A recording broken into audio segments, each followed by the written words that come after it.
What's your story? How did you get into trucking? What's your platform? It's a YouTube channel for truckers. Inspirational. I'm all about driver wellness, trying to inspire other drivers and kind of give good advice. All right, cool, man. I'm really not trying to be on camera because I just rolled out of the house and grabbed a quick load off of the load board. But what question do you have for me? Like, how did I get into trucking? Yeah, how'd you get into trucking? Okay, I got into trucking. I'm 50. I'm late to the party, and I got a license maybe 5 years ago, and I worked for a company pulling rail yard containers, and I worked there 8 months. I went to another company for like 1 month, and then that's when the opportunities start opening for me, where I can get better pay because I had finally got some experience, and I finally got to a company that I can make like 100 grand, and man, it's a great company. I don't want to call their name because, man, I never look like this, but I'm caught out here. Actually, it was Cardinal Logistics, and I worked for them for over a year, and it was a great company. I had a great boss, and I worked for them, and I bought a truck. And I told my old boss, I said, I purchased a truck, and I really liked Cardinal Logistics because they were by the book, and then the management had to be held responsible just like everybody else. Some of the little smaller outfits, has maybe a little different political dynamic going on in there. But at Cardinal, everybody had to be accountable. They wanted their drivers. They wanted everybody to do a very good job. It was 100% about DOT compliance, and that's what I was about and I am about. I worked for other companies where they were not interested in DOT compliance. Like, they'll put a battery pack on your back to do things that were illegal. So I love Cardinal for that reason. It was during the pandemic. I took a little stimulus money, and I've saved some money, and I got a couple of sign-on bonuses from Cardinal. I think they gave me like $10,000. I recruited one guy, $5 grand. And then right before I left, I recruited another guy, $5 grand. And this is how good of a company Cardinal is, right? I was really concerned, the little small companies, they'll let you go. You don't get your bonus or anything like that. I got all my money, and I was leaving. Good for you, man. And they paid me. And my boss, he asked me to lease my truck on. I would have been the first guy over there, and I was very, very honored by that. But when I crunched the numbers, now the only thing about it, they didn't want to pay me like other possibilities, but it was the pandemic. So it was a lot of money out there. It was a lot of loads. It was a lot of freight moving. I ended up getting my own authority, and it was like still during the pandemic. And I was, trying to kill the broker. I was trying to kill him. I'm like, for real. I'm like, they tell me they got 1,600 in the load. They say, how much can you do it for? 1,600. That's how much I can do it for. That was a good time to make money, yeah. Absolutely. You say, can you come down on the load? I come down $1. Can you give me a break on 1,300? Yeah, $12.99. You want to do it? So, believe it or not, I made a very substantial amount of money, and I just kept going. I worked hard, and I saved a lot of money. Kind of, from a guy like me, it was a lot of money, almost 6 figures. And to be honest with you, I still got about the same amount of money. I ain't making money like I want to now, but I end up buying another truck.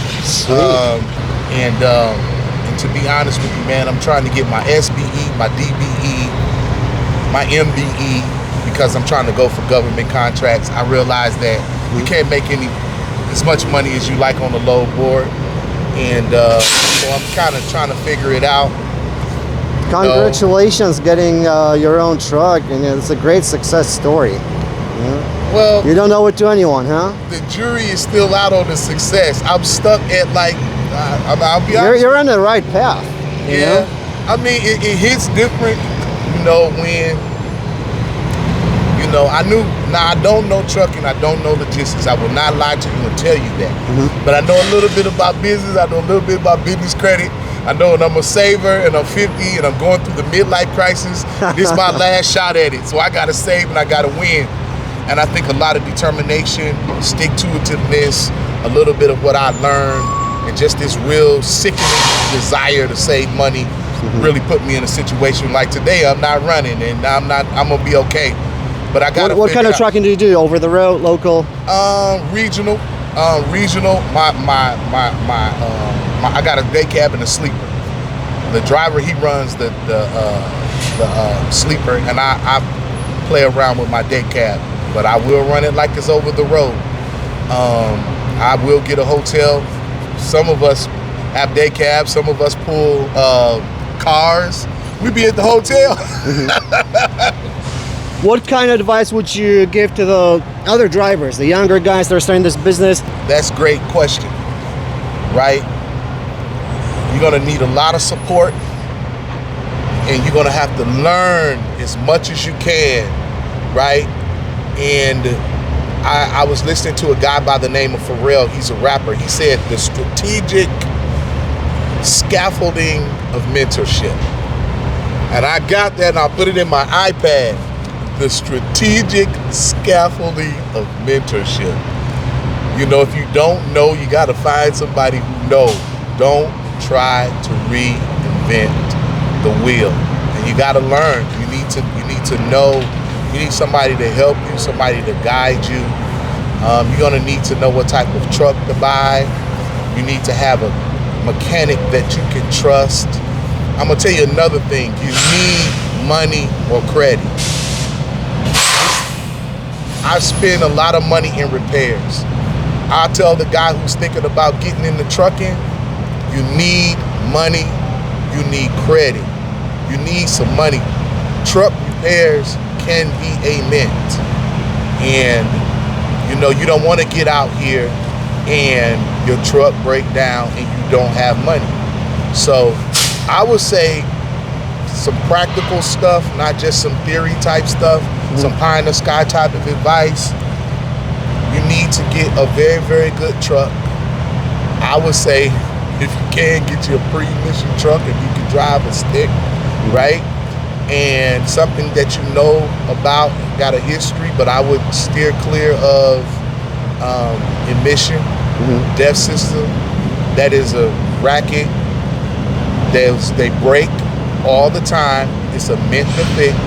If you can drive a stick, don't buy a day cab, buy a sleeper, pre-emission, get something that can go everywhere, like at least 1850 on the torque, something that can go through the mountains, above 450 on the horsepower. You want a truck that can go through the mountains. If you need to go through the mountains, you can go.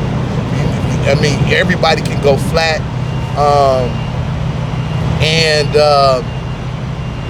Yeah, you need relationships too, because the load board is not designed for us.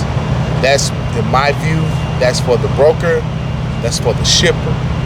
And if you don't know, you think you're gonna come out here on the load board, you gotta get off of that load board ASAP. You need money, you need credit, you need try to get the best truck that you can that won't break down, maybe get a warranty. If you do go the DEF route, you're gonna have to, as soon as you can, you got to get your own relationships. You're gonna need contracts, because the broker, when you're done with him, you might be broker than you was before you met him. Right.